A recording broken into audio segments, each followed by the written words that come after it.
Apa sih Islam Nusantara? Pemahaman dan praktek Islam yang berkomitmen memegangi ulama-ulama yang ada di Nusantara secara umum, bukan perorangan. Kalau kita memegangi ulama Saudi, rata-rata sudah Wahabi, meskipun ada satu dua kayak Said Maliki, Habib Zain yang ahlu sunnah. Kalau memegangi ulama-ulama Yaman secara umum, nggak bisa ulama Yaman yang utara Wahabi, pimpinan Mukbil. Yaman Selatan rata-rata Syiah, Muhammad Ali Soleh, dan seterusnya. Nah, ulama yang secara umum masih Sunni, meskipun ada yang tidak Sunni tapi nggak banyak, itu ya ulama di Nusantara.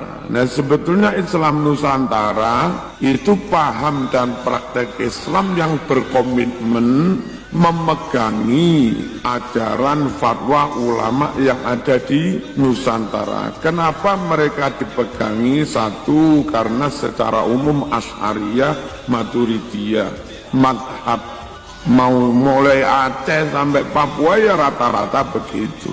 Yang kedua, ini penting sekali bagi alumni. Dulu ketika ada banyak pemusnahan kitab-kitab oleh Wahabi, setelah mereka berontak terus menang, makam-makam mereka hancurkan, umat Islam, ulama, hafid banyak yang mereka bunuh, kitab Bukhari, Muslim, tafsir banyak yang dimusnahkan. Nah, saat itu banyak santri Indonesia yang mondok ke sana, segera pulang ke Indonesia. Ratusan santri itu pulang membawa berdus-dus kitab.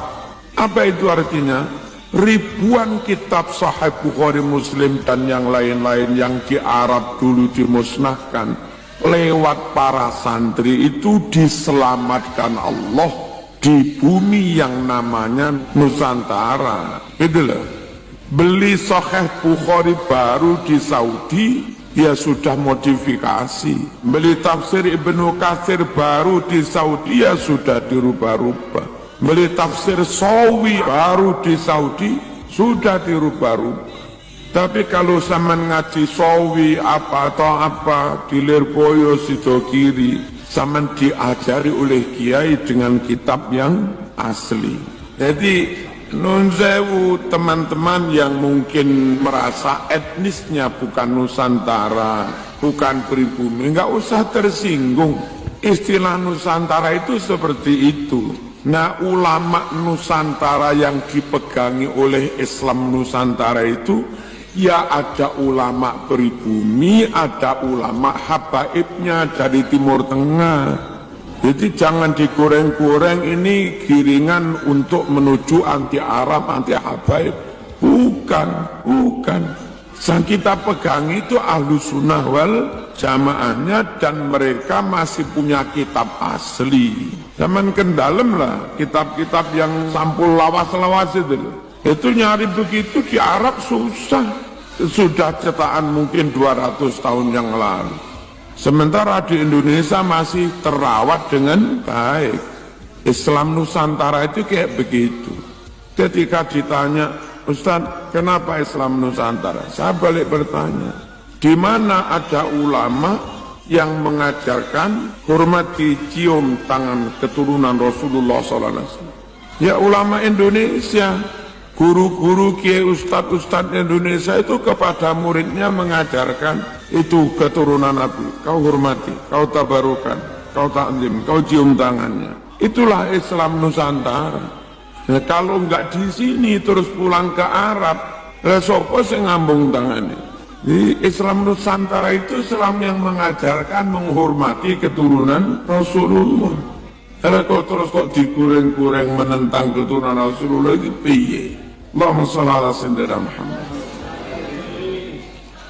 Terus Islam Nusantara itu Islam yang dalam membuat kebijakan sosial, ekonomi, berpolitik, berbangsa, bernegara itu lebih seret mengikuti kebijakan, arahan, guidance, bimbingan dari ulama-ulama ahlu sunnah wal jamaah, baik pribumi maupun habaib, yang mereka memang sudah bertahun-tahun ada di Indonesia, hidup dengan suasana Indonesia, hidup dengan rasa Indonesia, dan tentu tahu problematika bangsa Indonesia, tahu heterogenitas permasalahan yang ada di Indonesia. Ulama yang kayak begitu itu kita jadikan rujukan, tempat bertanya dalam membuat kebijakan yang menyangkut politik negara, politik kebangsaan. Orang semacam Habib Lutfi,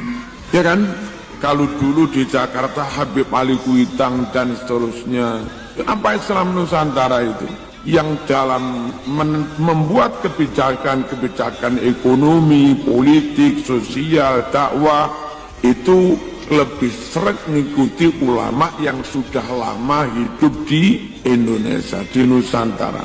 Kenapa enggak harus ulama Mesir? Kenapa enggak harus ulama luar negeri? Satu, mungkin mereka Ahlus Sunnah Jamaah, Asy'ariyah sama, Maturidiyah sama, Syafi'iyah sama, tapi meskipun akidah podo, kalau enggak lama hidup di sini, mereka nggak tahu permasalahan bangsa, nggak tahu heterogenitas, nggak tahu ukuran sakit itu sampai kayak apa, sehingga dosisnya yang pas berapa. Nggak tahu orang ini lambene sak piro, sehingga nggak rujak lomboe piro itu nggak eruh. Jadi ketika untuk menentukan nasib bangsa, masalah politik pemerintahan, kita lebih seret ngikuti Habib Lutfi daripada Habib yang Mesir, podo-podo Habibe. Itu bukan konteksnya kita anti Habib Mesir, konteksnya Habib Lutfi Ahlu Sunnah, plus dia tahu permasalahan bangsa. Lah kalau untuk itu saja pendapatnya harus ngimpor ulama Timur Tengah. Mereka tahu Asy'ariyah, mereka tahu kitab I'anah, tapi mereka nggak tahu Wagir, mereka nggak tahu Papua, nggak tahu Bali, nggak tahu Sampang. Kalau tahu-tahu mereka langsung dawonya harus diikuti, bla bla bla bla. Presiden ini yang pilih, mereka nggak tahu. Nah ini loh mas, Islam Nusantara itu begitu. Zaman harus clear. Kalau nggak clear nanti zaman ngilok-ngilok nih ulama NU. Padahal mereka ya gurumu, atau minimal gurumu. Saya nggak pernah ngaji kepada ulama NU. Zaman dulu kuliah di mana? Kuliah di UIN. Di UIN diajar Pak Muzaki. Pak Muzaki muridnya Mbak Mas Duki. Pas ada kasus pengadilan Ahok sama Buniani, itu ada pihak yang ngotot menghadirkan saksi ahli dari Mesir, saksi ahli tentang tafsirnya nggak boleh berwalak pada orang non muslim. Maidah berapa itu yang sempat rame itu.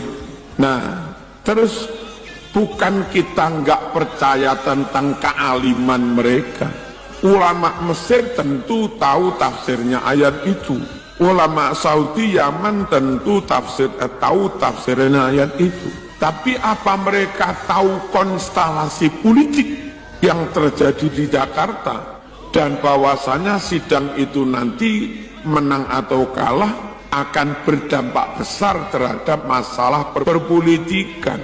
Wong ada Pak Quraish Shihab yang juga ahli tafsir, ada Gus Bahak yang juga ahli tafsir.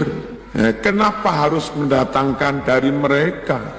Betapa orang ini nyun sewu nggak mengerti bahwa konsep agama dalam tatbik itu mesti terkait dengan kondisi real yang ada di lapangan. Ulama Ahlus Sunnah manapun pahamnya sama, tapi ketika harus mentatbik, mengapply di lapangan, itu antara Mesir, Turki, sini tidak sama, memang kondisinya beda.